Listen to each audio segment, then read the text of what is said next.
Hi friends, welcome back to my YouTube channel. In this video, I will teach you how to do market research for launching your next PC game.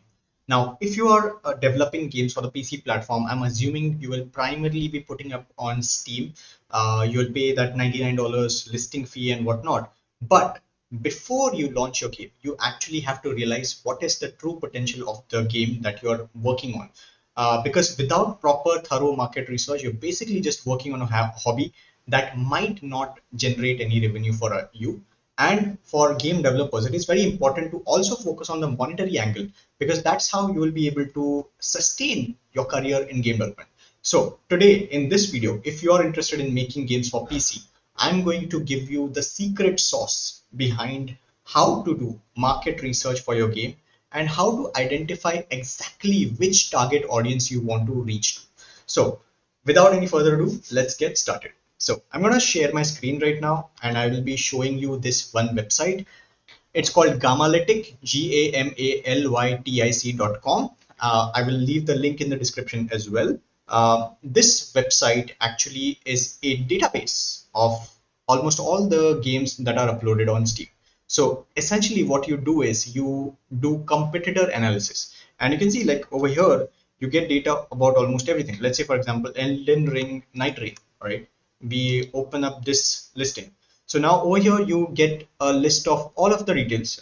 You get its release date, you get its price, languages that it's tagged. This is basic standard information that you also get on Steam.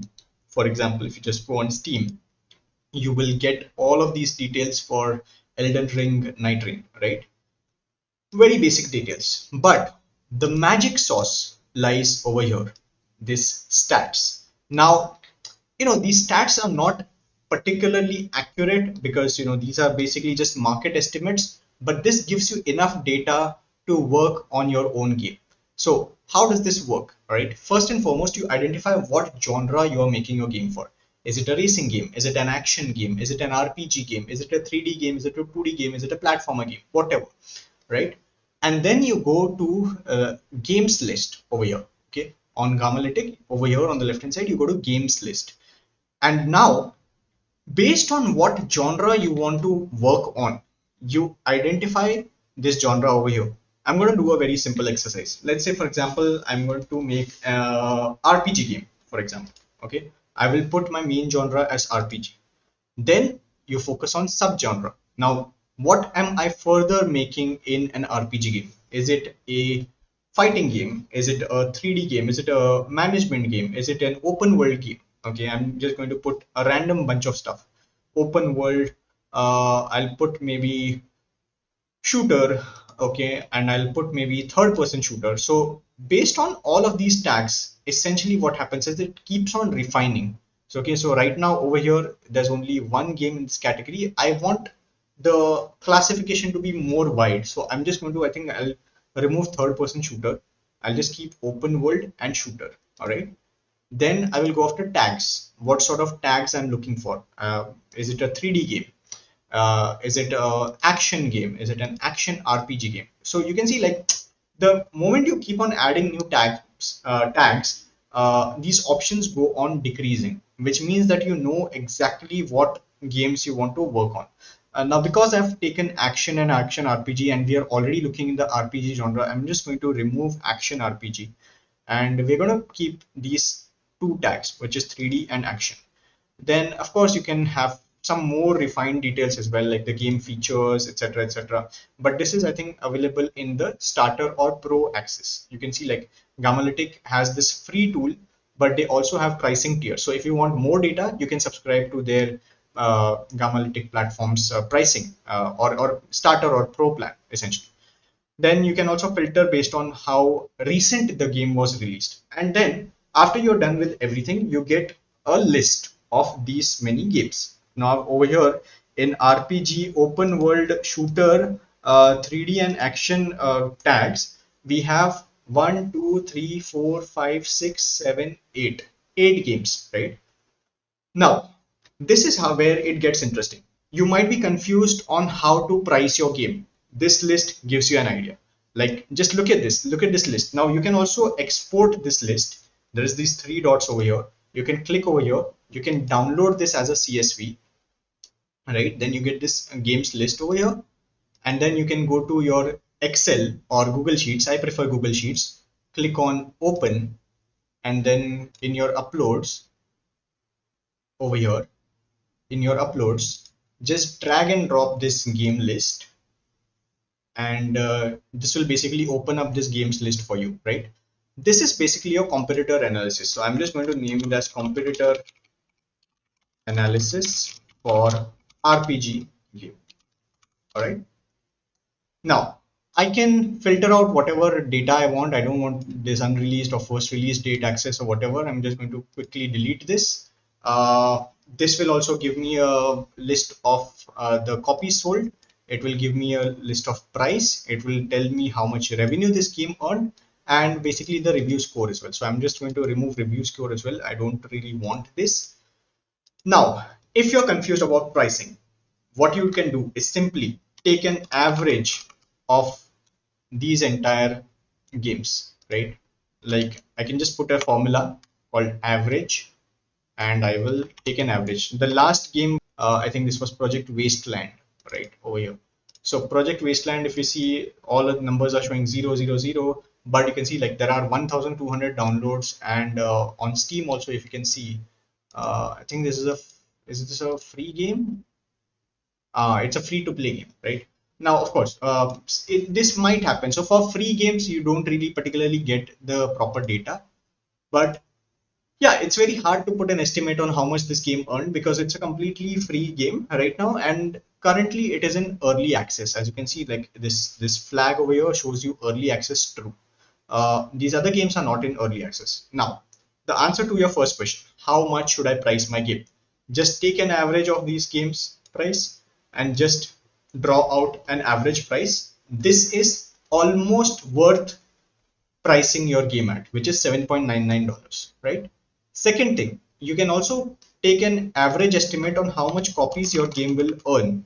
This is, of course, not accurate assumption, right?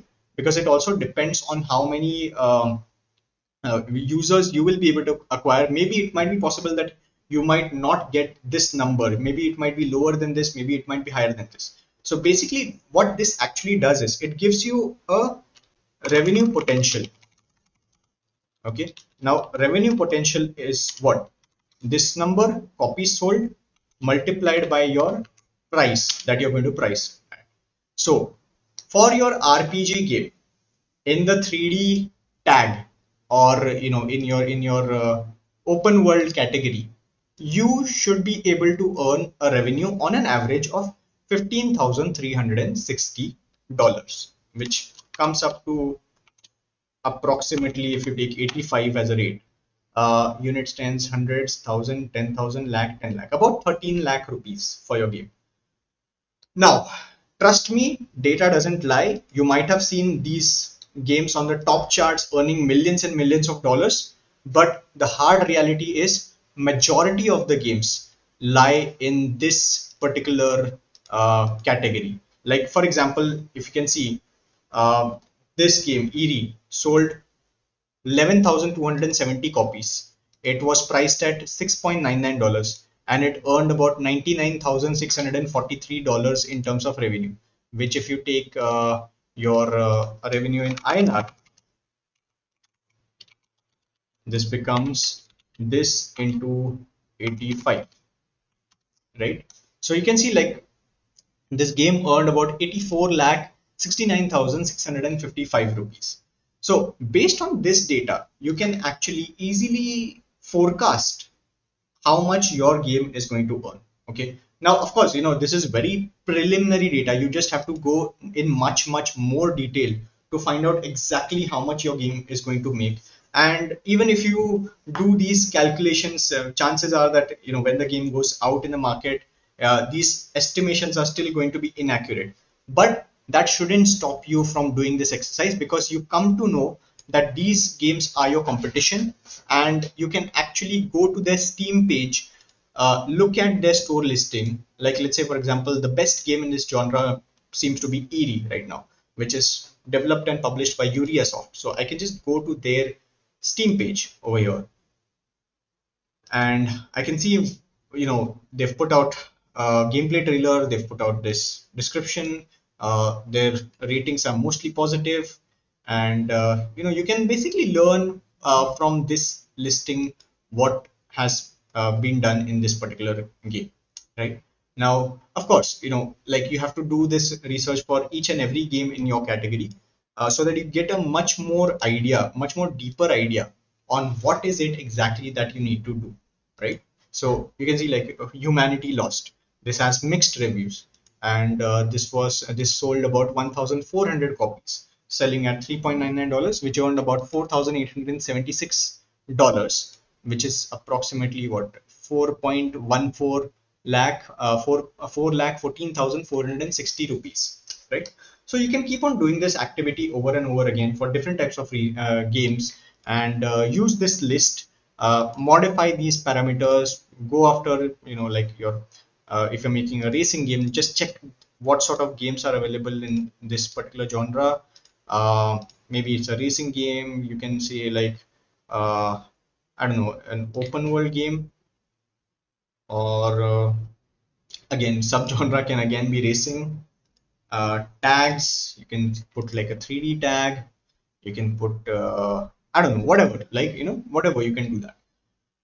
And then you repeat the same process. You just download this as CSV, put it up in Excel, refine out the number of copies, what price it was sold at, how much revenue it did, etc., etc. So it's always a very good practice to do this market research before you start working on your game, because because you then it's always a good practice to do this activity before you start working on your game's production pipeline, because it then gives you an idea whether what you're working for is actually going to turn profitable or not. I mean, forget profitability, but at least is it required in the market? Do you know your target audience? Do you know how much price of game at?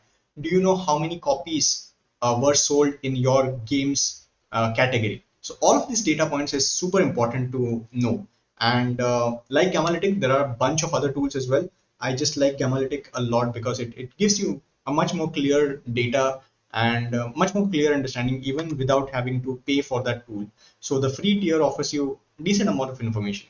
And yeah, that's all about it, what I wanted to share with you guys. So I hope you guys liked this video. If you did, hit the like button. If you're finding my channel for the first time, subscribe to my channel. My name is Nikhil Malankar. I make a bunch of videos around games and game development. I'm also a game developer by profession. That's it for this video. I'll see you in my next one. Until then, take care.